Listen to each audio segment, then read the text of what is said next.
Well, hello there, comics fans, and welcome to another review video.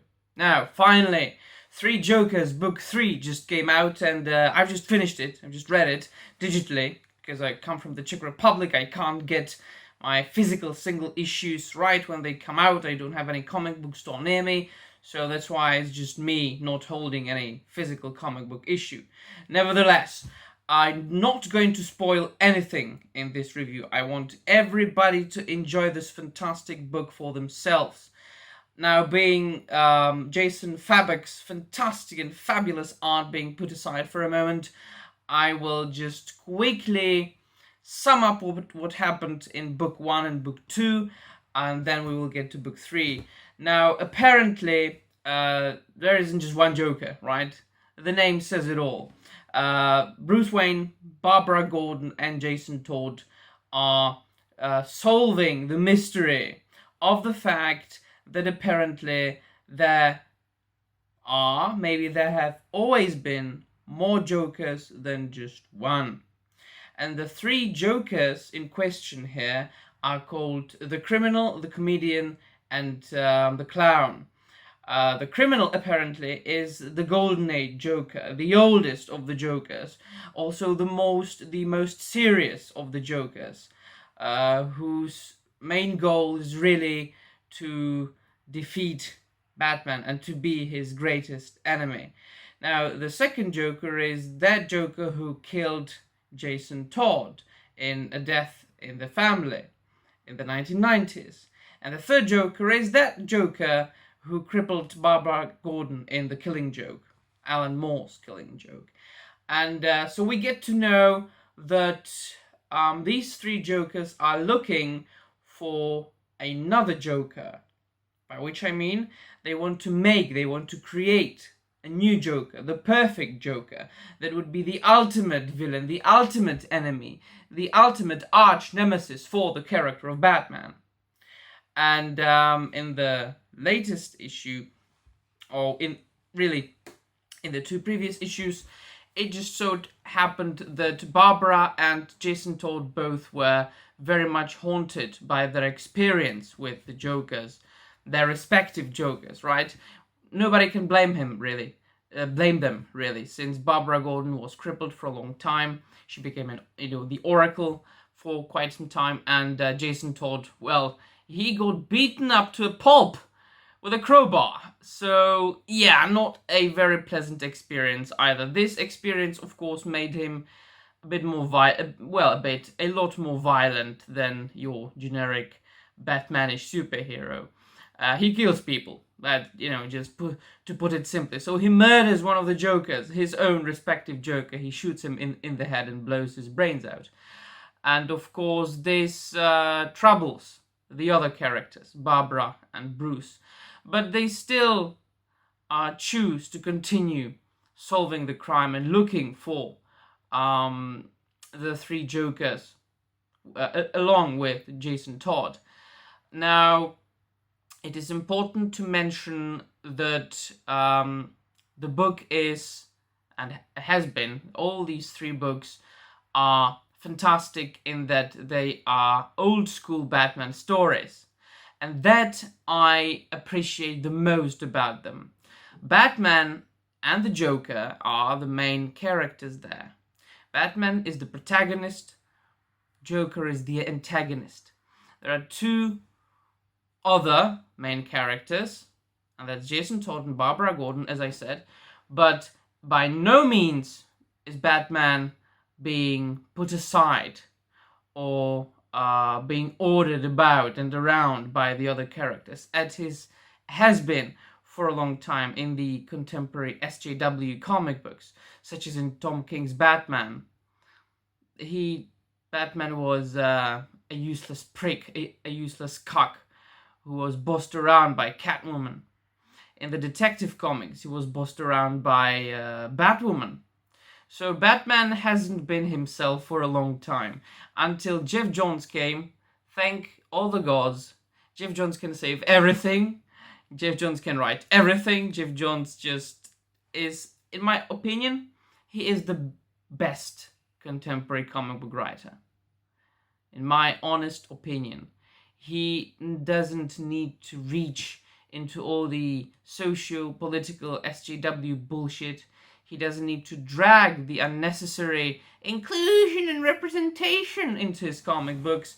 He doesn't need these things because he realizes that all you need to do is to write a good story.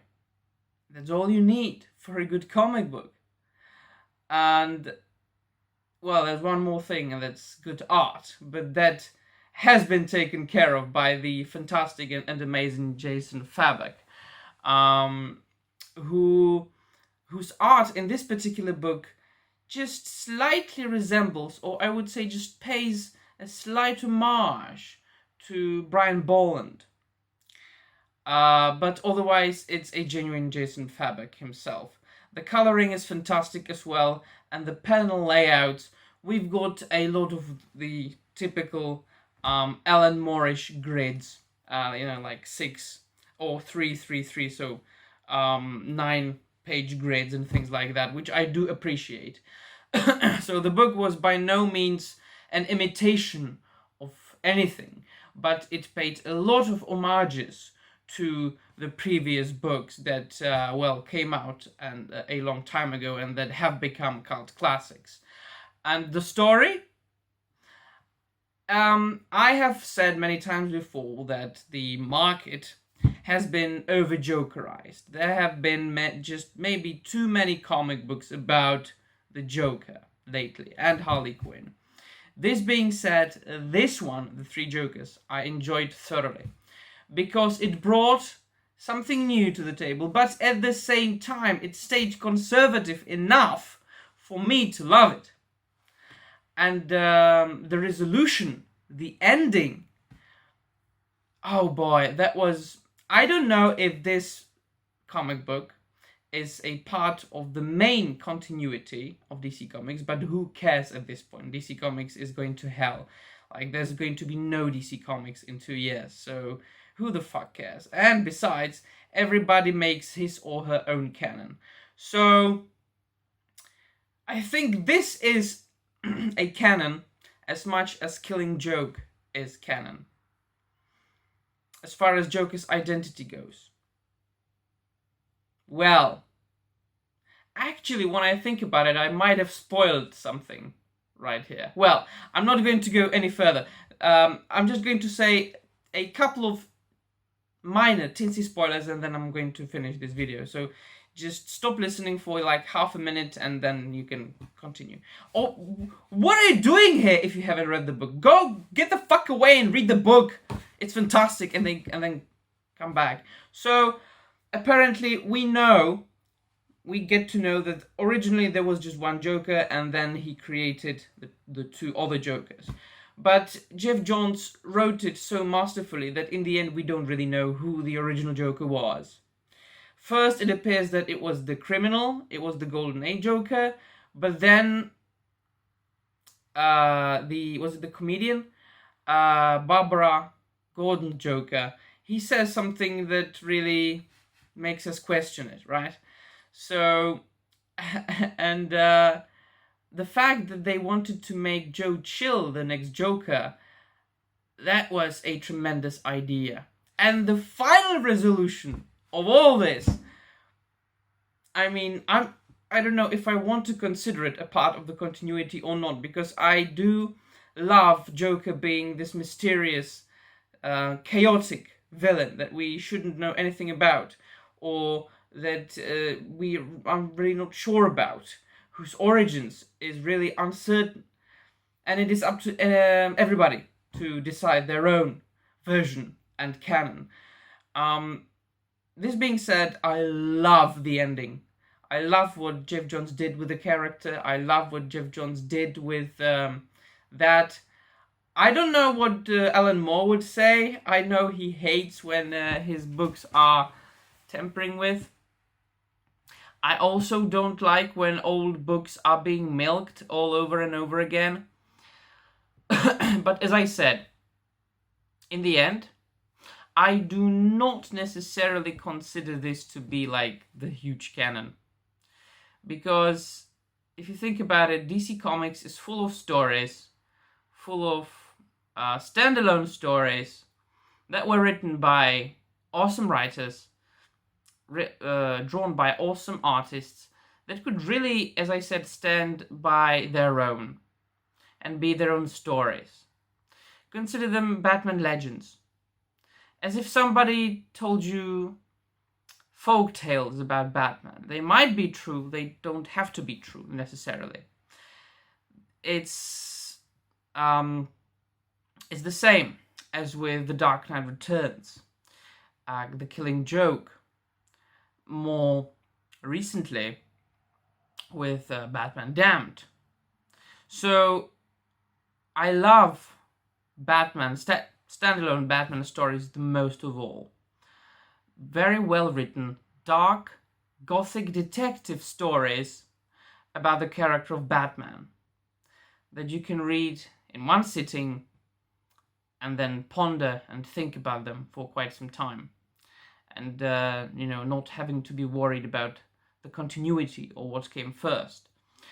And The Three Jokers, Batman, The Three Jokers, has already instantly become one of these great stories that I will be happy to have in my collection once it comes out in a collected edition, and reread it many times, as I have many times reread The Killing Joke. We've got The Dark Knight Returns, the first part of Nightfall, or rather The Man Who Laughs, Batman Gothic. We've got Batman Damned, The Court of Owls, The Death of the Family. A bit longer one, Road to No Man's Land. And I could be naming Batman stories like that. Basically the entire run of Grant Morrison, but I'm getting to runs already, not to standalone stories. Don't listen to me. Year One, obviously. I forgot about Year One. So, stop me. There have been many Batman stories that I consider to be cult classics and the part of the, necessary reads as far as literature goes. And Batman, The Three Jokers is one of them already. So once again, I salute Jeff Johns, I salute Jason Fabek for giving us an instant cult classic in this day and age when the comic book industry is dying and almost nobody can write good comics. So thank you, Jeff Johns, thank you, Jason Fabek, for really giving us a very good read. And what do you think, my friends? Have you enjoyed Batman, The Three Jokers, books 1, 2, and 3, or not? Let me know in the comments down below. Well, that will be all from me. See you soon. Bye.